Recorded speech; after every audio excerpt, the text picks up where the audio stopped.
Թուրքիան ճանաչելով Հայաստանի անկախությունը պատրաստակամություն հայտնեց Հայաստանի հետ դիվանագիտական հարաբերություններ հաստատել, բայց միաժամանակ նախապայմաններով։ Ցեղասպանության թեման նույնպես ներառվում էր նախապայմանների մեջ։ Թուրքական կողմը նշում է, որ այո, հայոց ցեղասպանության հարցը չպետք է լինի առաջնահերթություն, Հայաստանի քաղաքականության առաջնահերթություն, այլապես ոչ Թուրքիան, ոչ Ադրբեջանը Հայաստանի հետ հարաբերություններ չեն հաստատի։ Ես չեմ տեսել, որ որևէ երկիր ճանաչի ցեղասպանությունը եւ ինչ-որ լծակով փորձի Թուրքիայի վրա ճնշում գործադրել։ Իսկ Թուրքիան հայտարարել է, որ իրենց պատմության մեջ ցեղասպանություն եզրույթ չկա։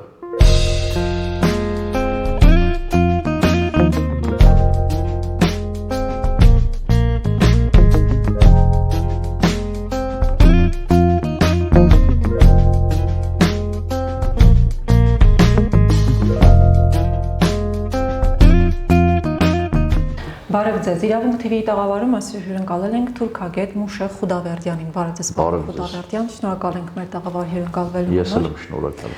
Պարոն Խուդավերդյան, ինչպես գիտենք,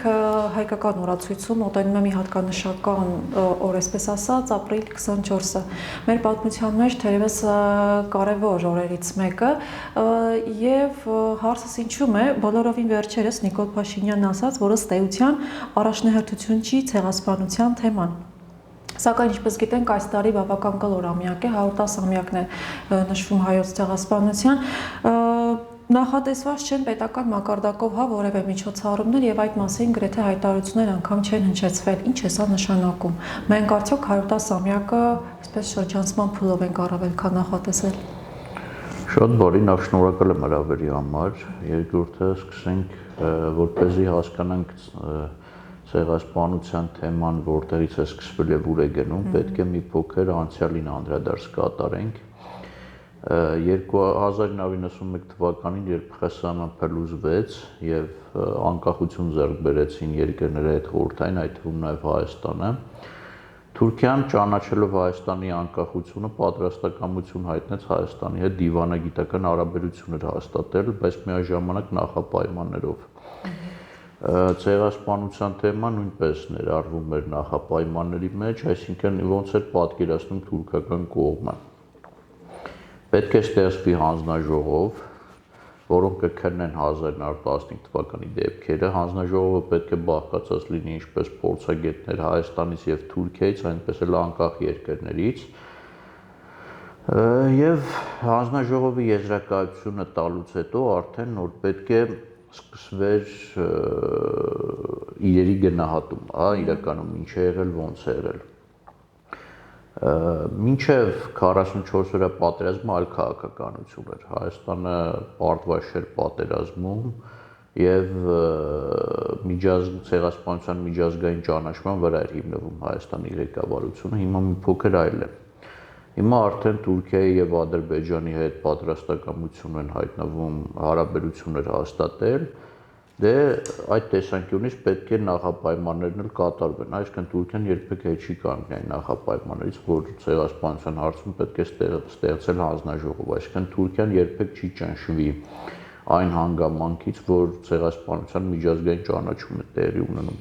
այսինքն եթե Հայաստանը փորձում է Թուրքիայի հետ հարաբերություններ հաստատել, պետք է ընդունի Թուրքիայի նախապայմանը։ Իսկ Թուրքիայի նախապայմանը հետևյալն է, որ այդ թեման պետք է մտնի հանձնաժողովի օրակարգ, հակաթուրքական քարոզչություն չպետք է լինի, այսինքն չպետք է հուշարձաններ կանգնեցվեն, պետք է այն հայերը, ովքեր ԽՍՀՄ տարիներին թուրքական դեսպանությունների առաջ ահաբեկչություններ են իրականացրել, պետք է այդ թեման փակվի ընդհանրապես եւ հետեւաբար սկսվի հայ-թուրքական հարաբերությունների զարգացման փուլը։ Հետեւաբար Հայաստանի կառավարությունը նման գործելավոճը ворթ է գրել,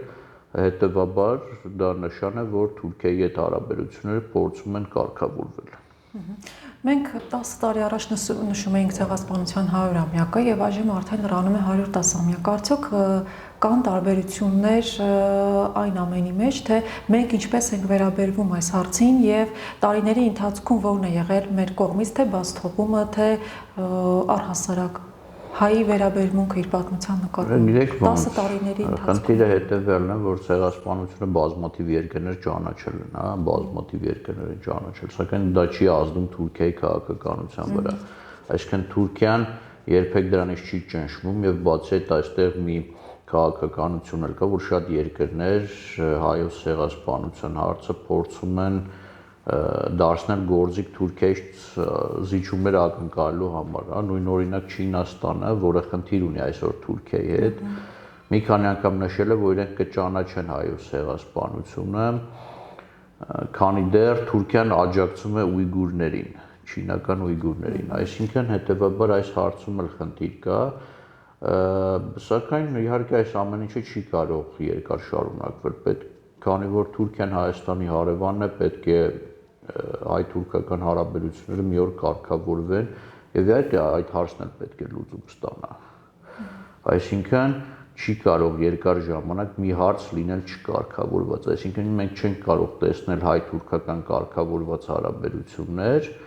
բայց միևնույն ժամանակ ցեղասպանության միջազգային ճանաչում, այսինքն այդ հարցը Հայաստանի եւ Թուրքիայի միջեւ այնպես պետք է կարգավորվի, որ երկու կողմերն էլ գոհ մնան։ Իսկ այս պահին արդյոք Հայաստանը եւ Թուրքիան ցեղասպանության հարցը օրակարգում պահպանում են թե ոչ եւ ինչպիսի փուլում է քննարկումների ընթացքը, հա, դիվանագիտական հարաբերությունները մեր գտնվում։ Մենք ճիշտն ասած հայ-թուրքական ներկայիս բանակցությունները չենք տեսնում, չենք լսում, քանի որ դրանք հիմնականում գաղտնի են արվում, հետեւաբար մենք չենք կարող իմանալ, թե հայ-թուրքական հարաբերություններում ինչեր է քննարկվում, սակայն մի բան պարզ է, Թուրքիան երբեք իր նախապայմանների չի հրաժարվի։ Այսինքն Թուրքիան ոչ մի զիջման չի գնա, այլ հարց է, որ ցեղասպանության հարցում Թուրքիան պատրաստակամ է որոշակի փոխզիջումների գնալ, սակայն միայն դեպքերի հետաքննությունից հետո, հա, այսինքն դեպքերը պետք է քննվեն, Թուրքիան չի մերժում, որ առաջին համաշխարհային պատերազմի ժամանակ հայեր են սպանվել, մեծ քանակությամբ հայեր են սպանվել, Թուրքիան դա չի ժխտում, այլ բան է, որ Թուրքիան նշում է, որ դա չպետք է անվանվի ցեղասպանություն, այսինքն ժողովուրդը մահացել է պատերազմի հետևանքով եւ դա ցեղասպանություն չպետք է համարվի, դա թուրքական պաշտոնական տեսակետն է, որը իդեպ Թուրքիան մինչ օրս առաջ է տանում։ Իդեպ օրերս նաև Արարատ Միրզոյանը հնչեցրել, որ հանդիպման շրջանակում իբրև Ադրբեջանին առաջարկել ենք ստորագրել երկու փաստաթուղթ միևնույն օրը, սա կարծես թե խաղաղության համաձայնագիր եւ այլն, այս կոնտեքստում մենք ինչ վերլուծություն կարող ենք անել ԱԳՆ նախարարի հայտարարությունից։ Խաղաղության համաձայնագիրը երկու կետ է մնացել։ Առաջին կետը դա Քյարքի Տիգրանաշենի հանձնման կետն է, որը Ադրբեջանը պահանջում է, որ անհապաղ կատարվի, ոչ միայն Քյարքին, այլ նաև Երասկը։ Այդ կողմերը Ադրբեջանը պահանջում է, որ իրեն հանձնեն, քանի որ խորհրդային միության օրոք դա պատկանել է Ադրբեջանին։ Իսկ ինչ վերաբերվում է մյուս կետին, դա սահմանադրության եւ հռչակագրի փոփոխություններն են։ Այսինքն, քանի դեռ այդ կետերը չեն կատարվել, Ադրբեջանը խաղաղության համաձայնագիր չի պատրաստում ստորագրել։ Անորոշ է Միջանցքի հարցը, արդյոք Միջանց տրվելու է թե չէ, դա նույնպես անորոշ է եւ կարող ենք ասել, որ քանի դեռ այդ հարցերը չեն լուծվել, խաղաղության պայմանագիր դժվար թե ստորագրվի։ Ամենայն դեպս ադրբեջանական թերթերը, լրատվամիջոցները խոսում են այն մասին, որ ադրբեջանական պահանջները մինչև վերջ պետք է կատարվեն։ Իդեպ վերջին շրջանում եւս բավական հանրության շրջանում աչքի ընկավ պարոն վարչապետ Փաշինյանի հնչեցրած այն հայտարարությունը հենց ցեղասպանության թեմայի հետ կապված, ով ընդգծել էր, որ Երևանի պաշտոնական դիրքորոշումն այն է, որ հայոց ցեղասպանության միջազգային ճանաչումն այսօր արտաքին քաղաքական առաջնահերթությունների շարքում չէ։ Փաշինյանը նաև մատնանշել էր, որ մեծ եղեռնի փաստը ժխտելու կամ մոռացության մատնելու անհրաժեշտությունն է, հա։ Ինչպես կվերլուծեք նրա այս դիրքորոշումը եւ արդյոք սա որպես ղեկավարի հնչեցրած կարծիք կարելի է։ Դե կարող ենք նույնը ասել, Հայաստանը պարտված երկիր է պատերազմում, իսկ պարտված երկրին արդեն պայմաններ են թելադրում։ ասենք պարտված լինելը դա ցանկացած պարտված երկրի դասական քաղաքականություն է։ Նույն օրինակ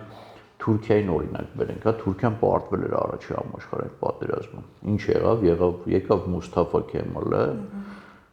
եւ ամբողջ Օսմանյան կայսրության մեծ մասը տվեց, հա, մեր լեզվով ասած հանձնեց։ Հյուսիսային Աֆրիկան հանձնեց, ամբողջ Միջագետքը հանձնեց, պահպանեց Թուրքիայի համար միայն Փոքր Ասիա թերակղզին եւ դարձավ թուրքերի հայր։ Այսինքն թուրքերը ոչ մի թուրքական աղբյուր Մուստաֆա Քեմալին չի մեղադրում ինչ-որ բան հանձնելու մեջ։ Ընդհակառակը Մուստաֆա Քեմալին մեծարում են, որ ինքը թուրքական պետություն է ստեղծել, թուրքական պետություն, որը կա մինչ օրս։ Իսկ վերաբերվում է հայ-թուրքական ներկայիս հարաբերություններին, իրավիճակ է փոխվել, իրավիճակ է փոխվել։ Հայաստանը արդեն թելադրողի դերում չէ, Հայաստանը արդեն հարմարվողի դերում է։ Եվ այս պարագայում մենք պետք է հարմարվենք այն իրականությանը, որը կա։ Իսկ եթե Հայաստանը փորձում է Թուրքիայի հետ հարաբերություններ հաստատել, այո, պետք է հետևեն այդպիսի հայտարարություններ, քանի որ թուրքական կողմը նշում է, որ այո, հայոց ցեղասպանության հարցը չպետք է լինի առաջնահերթություն, Հայաստանի քաղաքականության առաջնահերթություն, այլապես ոչ Թուրքիան, ոչ Ադրբեջանը Հայաստանի հետ հարաբերություններ չեն հաստատի։ Իսկ եթե հայկական կողմը փորձում է Թուրքիա եւ Ադրբեջանի հետ հարաբերություններ հաստատել, իհարկե այդպիսի խոսքեր պետք է լինեն։ Իդեպ բավական հաճախ են քննարկում այս մոտ նաև սահմանադրական փոփոխությունները։ Արդյոք կարելի ասել, որ նոր սահմանադրական փոփոխություններով առավել քան շատ տանում են ցեղասպանության չճանաչմանը այս իշխանությունները։ Գիտեք ոնց, միջազգային հարաբերություններում հայկական քարոզությունից իրականում շատ բան կախված չէ։ Եթե մի երկիր Թուրքիայի հետ խնդիր ունի, փորձում է այդ հարցը Թուրքիայի հետ կարգավորել, ճանաչում է այլ ցեղասպանություն, անկախ նրանից հայկական քարոզությունից կա թե չէ։ Ունեք ԱՄՆ նախագահը, հա, տարբեր նախագահներ անդադ նշում են եզրույթներ, մեծ եզրույթ են նշում, կոտորածներ եւ այլն։ Բայց դա նրան չի խանգարում Թուրքիայի հետ շատ լավ հարաբերություններ ունենալ, իսկ որևէ լծակ չկա, որով Թուրքիան ճնշվում է։ Ինչ, ասենք, ես չեմ տեսել, որ որևէ երկիր ճանաչի ցեղասպանությունը եւ ինչ-որ լծակով փորձի Թուրքիայի վրա ճնշում գործադրել։ Իսկ Թուրքիան հայտարարել է, որ իրենց պատմության մեջ ցեղասպանություն եզրույթ չկա։ Եվ իրենք մինչև վերջ դա տանելու են։ Իսկ ներկայիս հայ-թուրքական հարաբերություններն այնպեսին, որ այո, իհարկե Հայաստանը ցանկանում է Թուրքիայի հետ հարաբերություններ հաստատել, քանի որ փակ սահմաններ, փակ տնտեսություն, ասենք գործազրկություն, արտաքին պարտքի աճ, այդ ամենը փակ սահմանների դեպքում շատ դժվար է իրագործել։ Օրինակ, ինչպես կարող է տնտեսությունը զարգանալ փակ սահմանների պարագայում, մենք վերջի 30 տարում տեսնում ենք, որ որևէ զարգացում այդ առումով չի եղել։ Ասենք գործազրկության որևէ հարց չի լուծվել։ Եթե սահմանները փակ են եղել, ուր է այլ ընտրանք է, ասենք ինչի այլ երկրներ Հայաստանում ներդրումներ չեն կատարել։ Սա հարց է, որը պետք է ստանալ իրենց լուծումը, եւ ցեղասպանության հարցն էլ մի հարց է, այո, որը իհարկե վաղ-ուշ պիտի լուծվի, ասենք նույն Գերմանիան ու հրեաները հոլոկոստի շուրջ համաձայնության եկան, ասենք ճիշտ է, Գերմանիան ընդունեց հոլոկոստը, բայց այդ հարցը ի վերջո լուծվեց։ Ու հետո գիտեք ոնց, պատմության մեջ միայն հայերը չեն կոտորվել, բազմաթիվ բուլղարացիներ են կոտորվել, շատ բուլղարացիներ են կոտորվել, հույներ են կոտորվել, բայց այսօր թե Հունաստանը, թե Բուլղարիան Թուրքիայի հետ բավական ջերմ հարաբերություններ ունեն։ Այսինքն այդ հարցը հաշվի առնելով նույնպես պետք է լուծել այդ հարցը, քանի որ մի հարց, որը մնում է չլուծված, մշտապես անհանգստացնում է թե մի կողմին, թե մյուս կողմին։ Իսկ որքան էլ նախատեսված են լինում պետական ԱԳՆ-ների, այսպես ասած, հանդիպումներ, նախարարների քննարկումներ եւ այլն, սակայն արդյոք դիվանագիտական հարթությունում ցեղասպանության հարցը այնուամենայնիվ քննարկման արդյունքում կունենա դերական տեղաշարժ ի օգուտ իհարկե Հայաստանի, թե սա այնուամենայնիվ դեռևս պատմության չլուծված հարցերից է շարունակվում։ Դա ի օգուտի հարցը չի, դա ընդհանրապես միմյանց հասկանալու հարցն է։ Թուրքիան նշել որ պետք է ստեղծվի հանձնաժողով։ Թուրքիան ստեղծել, այսինքն ի վերջո եթե հայ-թուրքական հարաբերությունները կարգավորվեն, մյուս հարցը լինելու է հանձնաժողովի ստեղծումը։ այդ հարցում չգիտեմ ինչ է լինելու, քանի որ դեռևս այդ հարցին չեն հասել, քննարկումները փակ են, մենք չգիտենք թե փակ դռների հետևում ինչ են քննարկում, սակայն մի բան պարզ է, հայ-թուրքական հարաբերությունների կարգավորմանը զուգընթաց այդ հարցները լուծվելու։ Ներկայումս Թուրքիան հիմնական նախապայմանն է, որ Ադրբեջանի հետ հարաբերությունները կարգավորեք, նոր սահմանները բացվի, այսինքն Ադրբեջանի հետ հենց կարգավորվեն հարաբերությունները, սահմանը կբացվի։ Իսկ դրանից հետո արդեն մյուս հարցերը եւ մյուս հարցերը, այսինքն աստիճանական հարցերի աստիճանական լուծում է լինելու։ Իսկ պարոն Խուդավերդյան, եթե վերոնշյալ հարցերը, որոնք մենք քննարկեցինք, մի փոքր փորձենք այդ ամենին առավել ամփոփելով անդրադառնալ եւ ըստ ձեզ մենք ինքներս պատմությունից այնուամենայնիվ ինչպիսի դասեր պետք է քաղենք եւ մեր ներկայիս իրավիճակը, որը տիրում է մեր երկրի ներսում, հա, եւ ինչպես նշեցինք, շատ շուտով ցեղասպանության 110-րդ արդեն ամյակն է, մենք պատմությունից այնուամենայնիվ այս հարցի հետ կապված հատկապես ինչպիսի դասեր պետք է քաղենք։ Պատմությունից պետք է քաղենք հետևյալ դասերը, որ մենք պետք է մեր հարևանների հետ ունենանք լավ կարգավորված հարաբերություններ, քանի որ հարևանների հետ նամանավանդ հզոր հարևանների հետ ունենալ խնդիրներ, իհարկե դա ազդում է պետության, թե ինքնիշխանության վրա է ազդում, թե բարեկեցության վրա է ազդում, թե տնտեսական մակարդակի վրա է ազդում։ Իսկ Թուրքիան եւ Ադրբեջանը թույլ հարևաններ չեն։ Թուրքիան տարածաշրջանային գերտերություն է, ունի Հյուսիսատլանտյան դաշինքում ունի երկրորդ բանակը, Ադրբեջանը նավթային տերություն է, եւ այս առումով կարող ենք նշել, որ մեր քաղաքի հիմնական դասը պետք է լինի հարևանների հետ ունենալ կարգավորված հարաբերություններ։ Այլ բան է, որ առաջ Հայաստանին առաջարկում էին այդ առումով ավելի արտոնյալ պայմաններ, քան պատերազմից հետո։ Հայաստանը չօգտվեց առաջարկվող արտոնյալ պայմաններից, այլ 30 տարի Ղարաբաղյան հարցում Ադրբեջանը առաջարկում էր բավական արտոնյալ պայմաններ լուծել Ղարաբաղի հարցը, հա, որը չէր ներառում այնպիսի պայմաններ, ինչպիսիք հիմա առաջ են քաշում Հայաստանի վրա։ Նույնն էլ Թուրքիան, հա, սակայն Հայաստանը չօգտվեց այդ ամենից եւ հիմա ունենք այնինչ ունենք, բայց դա չի խանգարում, որ հիմա էլ հաստատվեն բարեկամական հարաբերություններ, քաղաքակիրթ հարաբերություններ։ Ես հավատում եմ, որ Հայաստանի, Թուրքիայի եւ Ադրբեջանի միջեւ կարող են հաստատվել այնպիսի հարաբերություններ, որից բոլորը օգուտ քաղեն։ Շատ բարի, շնորհակալություն շատ, պարոն Խուդավերդյան, հետաքրքիր պատասխանների համար։ Հիշեցնեմ, որ տաղավարում այսօր իմ զրուցակիցն էր թուրքագետ Մուշեղ Խուդավերդյանը։ Ցտեսություն։